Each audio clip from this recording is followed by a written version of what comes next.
Hi, welcome to this week's edition of the Rugged Rundown, and here's my favorite laptop, the Getac S510. And what I'm going to do is show you the progression that Getac is moving towards. This is the Getac S410, which the S410 is their 14-inch screen laptop, semi-rugged, and the S510 is the 15.6-inch screen. If you take a look at the size of that screen, I love it. Take a look at the Getac, you can see it's the 14-inch screen. Some other features that you're going to notice different about the two different versions is the mouse pad on the S410 is much smaller. It's probably half the size of the mouse pad that you got on this S510. Now the clip that holds the laptop down is also different. They have the clip right here on the screen. When you pop it down, it clips in. On the S510, you've actually got to physically reach in there and close the screen like this, where this automatically clips. But in any case, that is these two units together.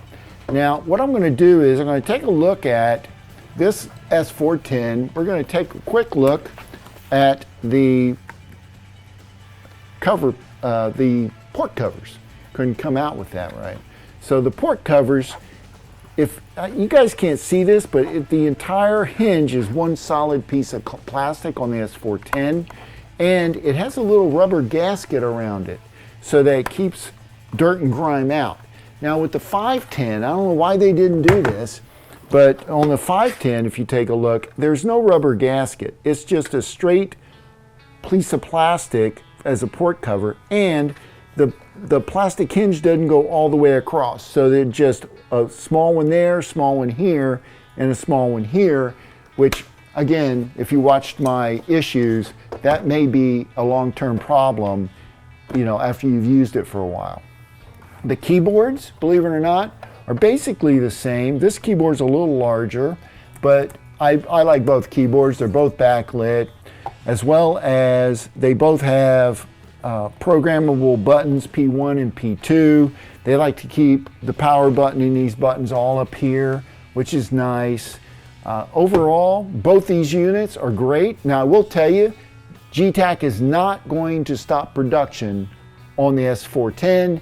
They are simply upgrading to a new model with a 15-inch screen. So if you need a larger screen, the S510 is where it's at, whereas the Getac S410, if you need, if you want to go with the smaller screen and the screen's not important, then you would go with this model.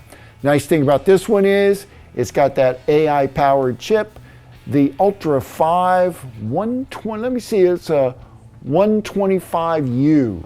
So that gives you AI capability on this unit. That's these two units compared, and you can see the progression. Well, that's about all I really have. Leave me your comments down below so I can understand what you guys might be looking for. And don't forget to like and subscribe to our channel. I'll see you guys next week.